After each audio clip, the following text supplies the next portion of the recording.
Good morning and welcome to the Tuesday morning show. I'm your host today, Phil Hough, and we have a pretty exciting show with us. We're always grateful to welcome people who are new to the community, especially in important roles in community organizations. And today we have with us Chris Bilbrey, the new director for the Idaho Panhandle Avalanche Center, also known as IPAC. Good morning and welcome to the show, Chris. Thanks for having me. Yeah. So tell us a little bit about yourself, your background, and where you came from, how you uh, got interested in this kind of work, and what brought you to Sandpoint. So there's a mouthful. Yeah, thank you. So most recently, my family and I moved here from Durango, Colorado, for this position with IPAC. Um, I started my journey in the snow and avalanche profession in 2002 as a ski patroller in Southern Colorado. I attended Fort Lewis College, which is a small liberal arts school in Durango, Colorado, for my undergraduate degree, and fell in love with backcountry skiing and all things mountains and snow related. And then started ski patrolling for the next 11 years and really became passionate about it. Worked on an active avalanche mitigation program for Wolf Creek ski area. And then most people in our profession that just had an itch to know more, I thought grad school was the next good professional route. And I studied at Montana State University in Bozeman, sort of with a hybrid of snow and avalanche mechanics, and then ended up in environmental sciences where sort of took my knowledge of snowpack and snow structure and merged it with some remote sensing and dust on snow work. And just put together some really cool research, not avalanche related, but important in the whole bigger snow and water impacts to the Western US. And then after grad school, or right about the tail end of grad school, I getting involved in public avalanche forecasting. I worked for the Flathead Avalanche Center over in Montana for a season.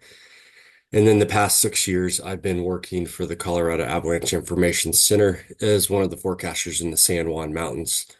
Kind of in and all of that, intermixed with all of that, I also worked as the education coordinator for the Gallatin National Forest Avalanche Center in Bozeman, running their outreach program for their forest-based center there. Well, that's a lot of vast background, and it seems like you've been to some very interesting places in the West. How did Sandpoint come on your radar? You know, yeah, that's a really good question. Just was always sort of, looking for that next really interesting professional opportunity. Kind of at a point in my career where I was just looking for something new, a little bit of change, although I was enjoying working with the CEIC and worked in a fantastic place that is sort of one of the centers of the avalanche universe in the Western US. But what I found out was interesting about IPAC was it's a program that's been around for a really long time. It's in a unique spot regionally, and offers some interesting snow climate aspects, a lot of interesting user groups, different user groups than what I'm accustomed to in Colorado, meaning heavily motorized here compared to human powered usage, but also was really a program that looked like it had a really solid foundation, a lot of people that were passionate about working for them, but really was yearning for growth. And so this opportunity came across to just help grow a program, build a sustainable forecasting program here in an area that, as you're well aware of, has experienced somewhat consistent avalanche accidents and fatalities over the last 10 years. And as most things COVID related, backcountry use has increased as more people have moved to the area. And so just a really interesting opportunity for me professionally to engage in a different spot, different snow climate, with new challenges and help grow a program. Mhm. Yeah, let's go right to the Idaho Panhandle Avalanche Center and where it fits into this whole universe. Tell us about the center and what all it does, its history and mission.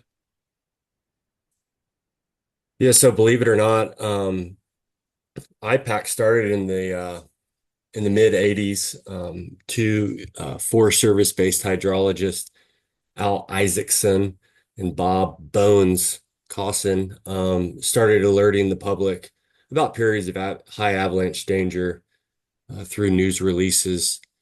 Um, for the better part of the late 80s, most of the 90s and early 2000s, IPAC continued to grow, continued to expand at places that they provided information for, but really stayed sort of in this kind of part-time involvement, part-time contribution, 1 or 2 day a week forecasting operation. Mhm. And that was really all that there was funding and support to sustain. Jumping forward to the early 2000s and mid 2000s, like, an avalanche running down a mountain, the program continued to snowball, um, growing support, um, more interest, more users in the backcountry. The Friends of the Idaho Panhandle Avalanche Center, which is our nonprofit arm, Mhm. was founded in 2012, really by need of just bigger picture support to the center. And through that, they started incorporating more help, more forecasters, integrating um, Mhm. forecasting on other national forests that actually are in Montana in with IPAC, and just kind of got to a big growth point, but just didn't have the didn't really have the funding support from the forest for a long time, and the Fringe just didn't have the capital to really take it to the next step. Um, but like, anybody in our industry says, if you have fatalities, it warrants an avalanche center. And I just think the continued occurrence of fatalities, there was just more motivation in the community with the Friends and then with the forest to push for a full-time director position. Mhm. And so that's where we're at. And I was lucky enough to convince people that I was had the right vision moving forward for the program, and um, I'm excited to be the first full-time director, which will bring hopefully a lot of reinforcement to a forecasting program that's been around for the greater part of 30 years, and has a really solid foundation. So I think one of the things that a lot of people are, if not surprised to find out, at least give pause. The IPAC is housed, for lack of a better word, under the Forest Service, U.S. Forest Service. Is that true of most of the avalanche centers around the West? Yeah, so there's 14 avalanche centers throughout the U.S. that are Forest Service affiliated, IPAC being one. There, I don't know the exact number, but there's a group of centers that are run through nonprofit organizations that are kind of independent from Forest Service oversight. And then you have the Colorado Avalanche Information Center, where I worked in Colorado, which is a state-run organization. It's the only avalanche program in the country that's state-run. But yes, IPAC is an affiliate of the U.S. Forest Service. How did how did the Forest Service, rather than say the National Ocean and Atmospheric Association, NOAA, the weather people, how did the Forest Service come to take domain over this? Well, believe it or not, the Forest Service has worked on snow and avalanche issues in the backcountry on forest system land since at least the 1950s. Um, a lot of the funding initially came about by way of the state of Colorado through what's known as the San Juan Project, where they were really trying to evaluate the impacts of transportation and highway corridors through the mountains of Colorado.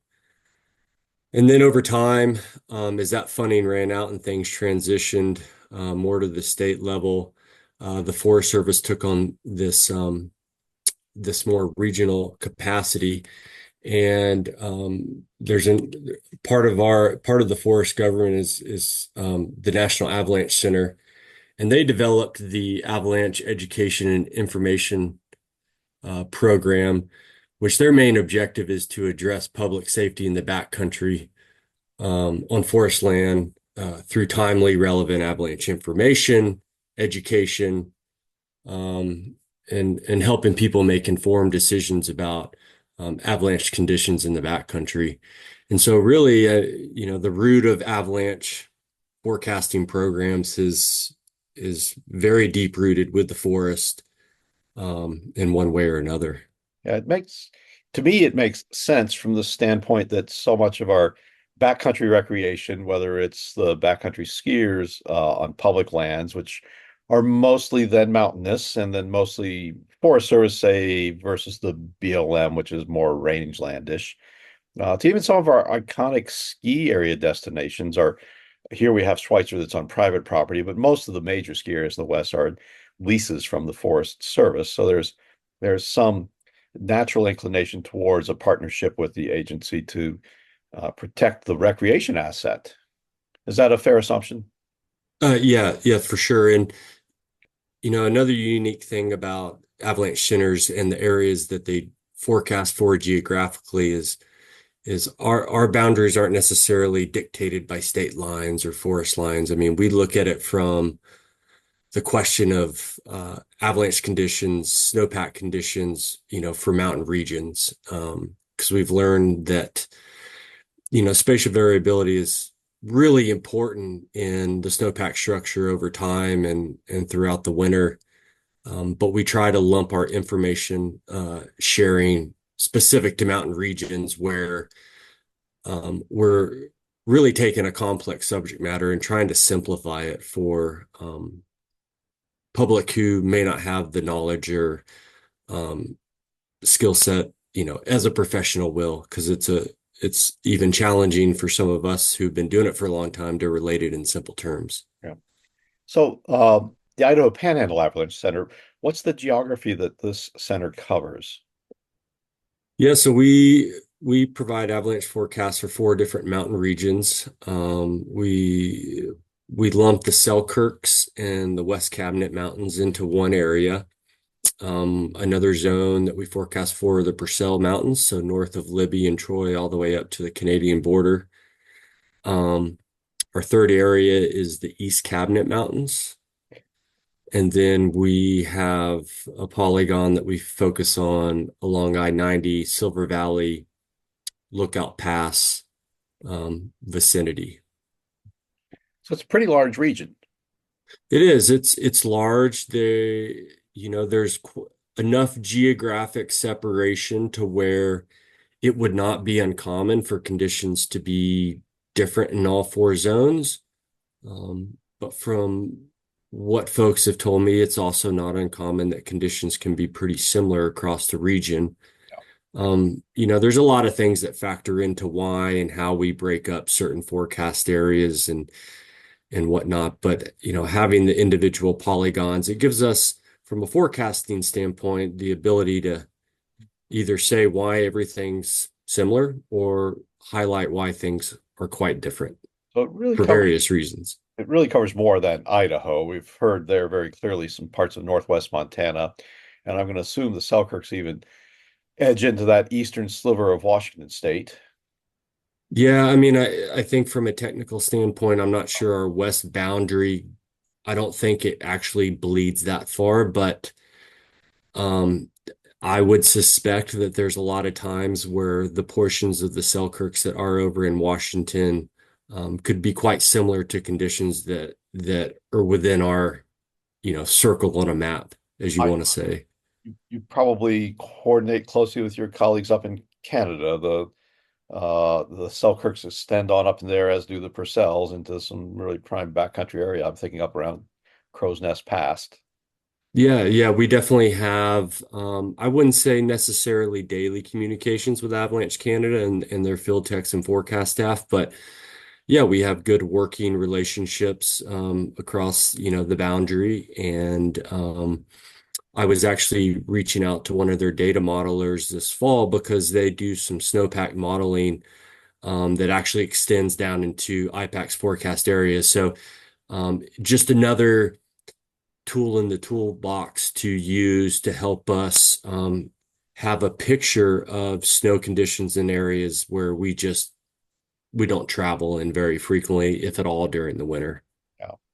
And you mentioned somewhat intuitively, people who are in the backcountry are going to be the ones most interested in this. And you've mentioned motorized recreation, and we've touched a little bit on backcountry skiers. Who really are your primary audience or clients? Who takes this in? I mean, it really can be anyone. I mean, I sort of live by the notion that if you live near snow-covered mountains, you should probably know something about avalanches and pay attention to conditions in the winter. A lot of times in, you know, forecasted La Nina winters or winters that are supposed to be snowy or colder than normal, um, conditions can and do extend below common elevation bands where we see avalanches. So even though you may not be a backcountry recreator, it's not too far-fetched to think that on a big, snow year, we could potentially see avalanche conditions pop up in places that aren't uncommon, um, and catch people off guard. Sense. Speaking of La Nina, what are the long range prognostications for this winter? Wet winter, mild winter, both? You know, I can tell you that most forecasters try not to get too much in the weeds on Yeah. long-term winter predictions. Everything I'm seeing historically points to a cold, wet winter. Although this will be my first in the Panhandle, so it's all going to feel new to me. But really, um, it all depends on the frequency of storms and the duration in between. I've always said that you could have 6 to 8 inches every week for 6 months, and you probably wouldn't have much of an avalanche problem because the snowpack doesn't sit around and is exposed to environmental conditions that promote change. Um, when we have these long periods between storms, the snowpack it's like a storybook, throughout the winter, it evolves over time. Each day or each weather period is a chapter before the next. And so the longer the snowpack sits under, dry, cool, warm weather, whatever it may be, it's always evolving and changing. And then we get these big storms that overload it, shock load the system, and that's when things fall apart. So big winter, little winter, average winter, there's always going to be moments in time where we're going to have heightened avalanche conditions, and there's going to be other parts of time where you couldn't buy an avalanche if you tried. So Yeah, they're all kind of unique in their own way, the way they shape up and take form. you will, and I'm sure you will see this, and if you haven't read into the historical data, but we live in an area, I've been here about 25 winters now, where a degree or two difference can make all the difference. We live right on that precipice of freeze thaw at times, especially down low. And so, just 1 or 2 degrees difference can make a big change, highly variable. So probably makes a challenge for the work you do. I'd love to hear more about how you go about putting a forecast together. Is it mostly from weather satellite data on the ground, field collection, boots on the ground, weather stations on the ground? How do you actually make some sense of what's happening and turn it into a prediction? Yeah, so it, a lot of tools in the toolbox, a holistic approach at deciding for what the danger and what the problems are. But yeah, I mean, a lot of different resolutions of data from telemetry, wind, snowfall data that we can get from, remote weather stations, the SNOTEL network, public observations of what people see. Public observations are a huge part of it too. But yeah, I mean, our field snowpack days, stability tests, tracking layers, tracking change over time. I mean, how do things change? How similar does this snow pit look to the snow pit we dug yesterday to the snow pit we might dig 2 days from now? But it's really the combination of factoring, weighing all the different pieces of information. Do we see avalanches? How big are those avalanches? When was the last time we saw an avalanche? Are they coming in clumps? Are they on every slope? I mean, there's just a ton of information we weigh in, but really it's also a lot of discussion amongst our forecast team and talking about the differences we're seeing and factoring in various physical processes that we know that drive change in the snowpack. And so it's really a big team effort. I mean, it's too tall of a task for one person to try to do all by themselves. And at the end of the day, I mean, we make assumptions and there's uncertainty in the forecast. Like we were mentioning earlier, the snowpack is variable over space and time, and we only have snapshots in one piece of a larger country. So we do have to make assumptions and use technology like snowpack modeling to help fill in the gaps. But at the end of the day, we use a conceptual model workflow matrix that even though each forecaster might use different weather sites or might start to finish go through the process a little bit differently, we're using the same workflow and process to think about what the problem is, what's its distribution throughout the mountains, how reactive is it to either a natural or human trigger. And then that kind of pegs us at a likelihood, and then we can sort of use the intricacies of the North American avalanche danger scale and try to land in a box. It's like some days it's trying to put a square peg in a round hole, and you just kind of are tasked with making a tough decision some days. And, we're going to get it right a lot of times, but there will be times where we miss it. And that's the nature of the industry.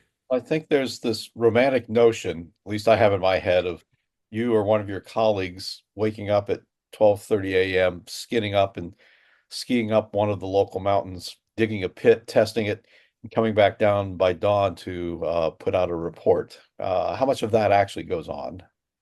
Uh, I would say that the touring up in the dark is usually if you're walking around on skis in the dark, you're either you got lost in the backcountry on your field day, Yeah, yeah. or you're involved in some sort of search and rescue effort.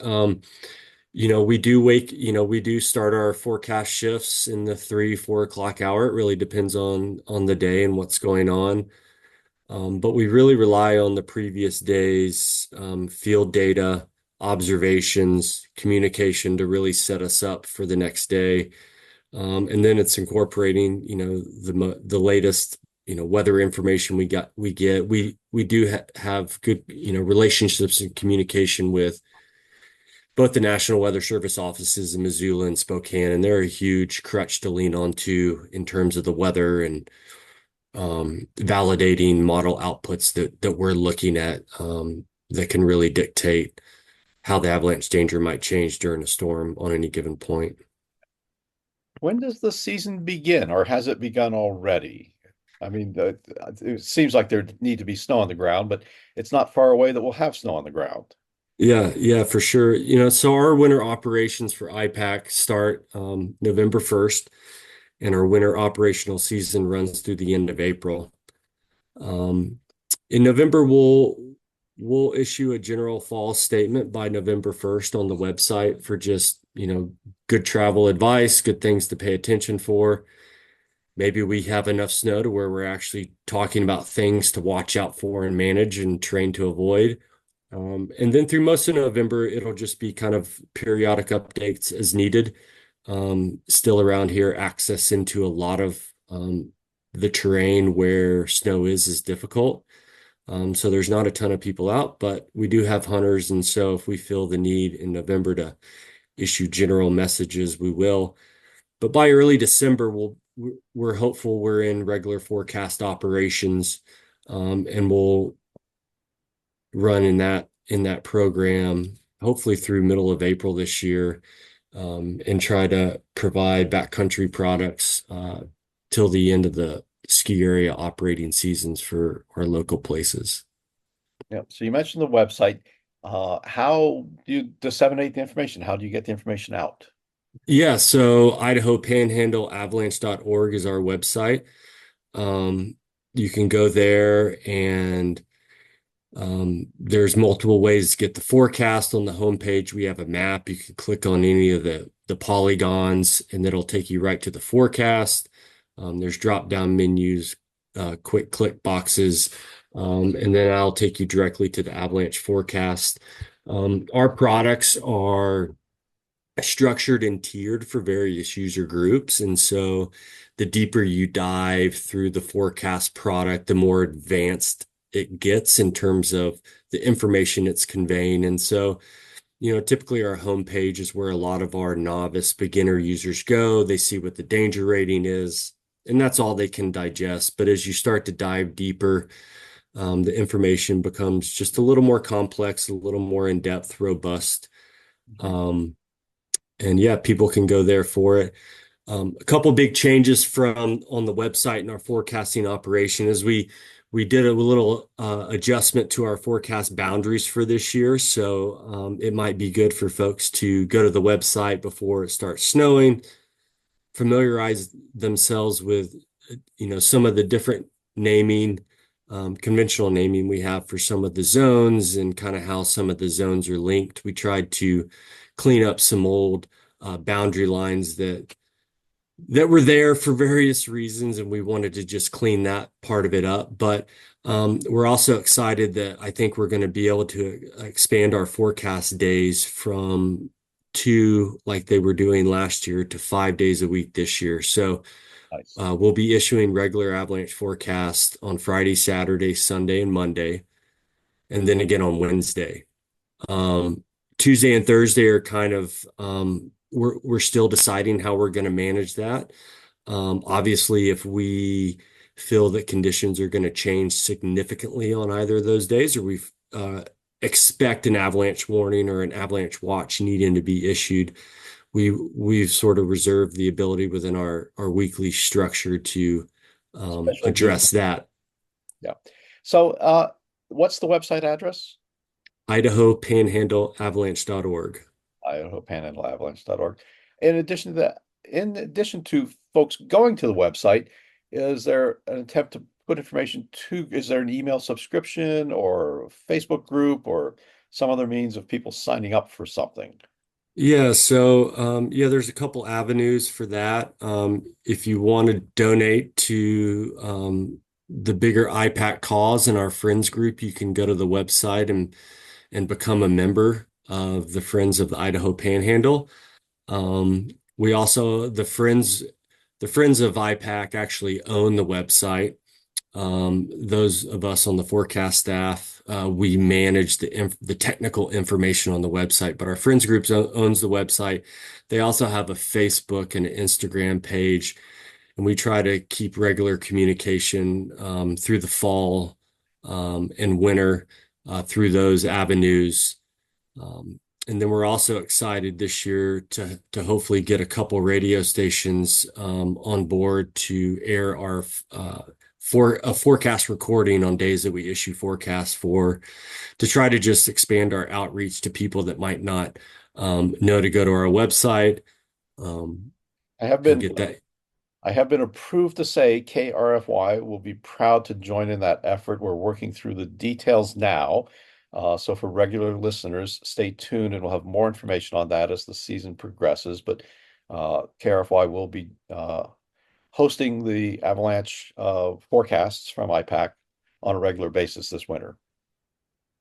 That's fantastic, and it's a great tool to just reach a broader audience. It's been effective at several avalanche centers I've worked with over the years. There any tie-in with the sheriff's Nixley accounts? I'm assuming you're familiar with the emergency alert system, the Nixle, and they put out text messages, emails when there's a missing person, an accident on the Long Bridge, a severe weather event. I'm trying to recall if I've ever seen anything avalanche related, and they tend to be travel oriented, and the threats to our highway systems don't seem as severe here as in some states. But Uh, to your knowledge, has there been, or is there a way or reason to tie into the Nixle alerts?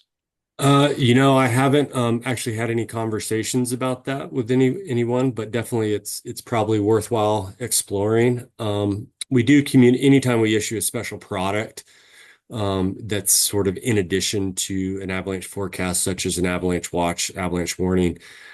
We communicate that information through the National Weather Service, and so they can put that up on NOAA's website. And I do know that depending on if you're in Montana or Idaho, their forecast offices notify special products on a slightly different geographic platform. In Idaho here, it's based off counties, and in Montana, they use what's called forecast zones. And so that's another avenue to get supplemental information about special products. Now, our regular avalanche forecasts don't get pinged through that same communication platform on a regular basis. Yeah. Now, I know it's early in the season, and this is the affiliated Friends group usually putting on outreach events and the avalanche awareness training classes. But are there any events or upcoming activities like that that you'd like to talk about or announce? Yeah, so within the last week, our friends group got all of our education opportunities classes for this upcoming season live on the website, and you can go there and register if there's anything you're interested in. Same website, Idaho Panhandle Avalanche.org/education, I believe.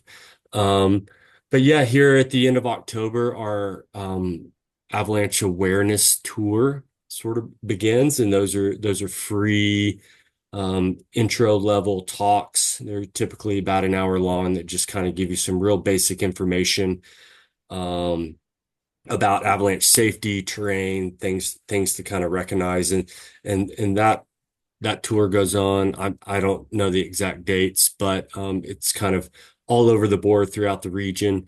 And then in December and January are more structured classes like our level ones and for motorized or non-motorized, our rescue skills classes. I think they're doing a backcountry 101. I think they're doing a go ride with, IPAC day in the mountains. And so there's a lot of really neat and good opportunities for people to advance their knowledge and education and just good continuing education of avalanche awareness education and traveling in the mountains. And so, yeah, a lot of fantastic opportunities, too many to list here for sure. Yeah, do check that out. And those are always great offerings. Anyone who lives in the winter, and we all do, much less if they actually get out and recreate in the winter, should have some basic understanding of avalanche dynamics and threats to be able to assess them.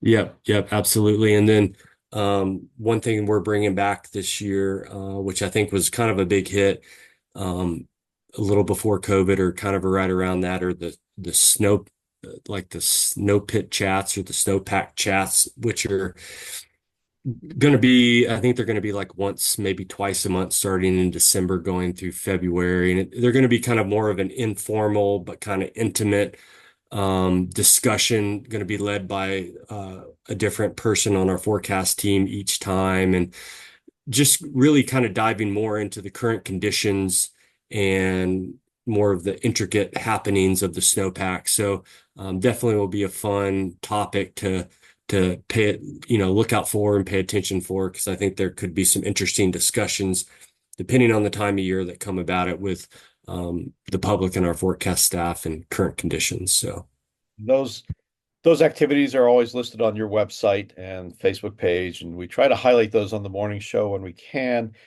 Sometimes we run out of time for current events, but one of the better community calendars is the link on our KRFY.org website to the Sandpoint Online calendar, which almost always includes those activities.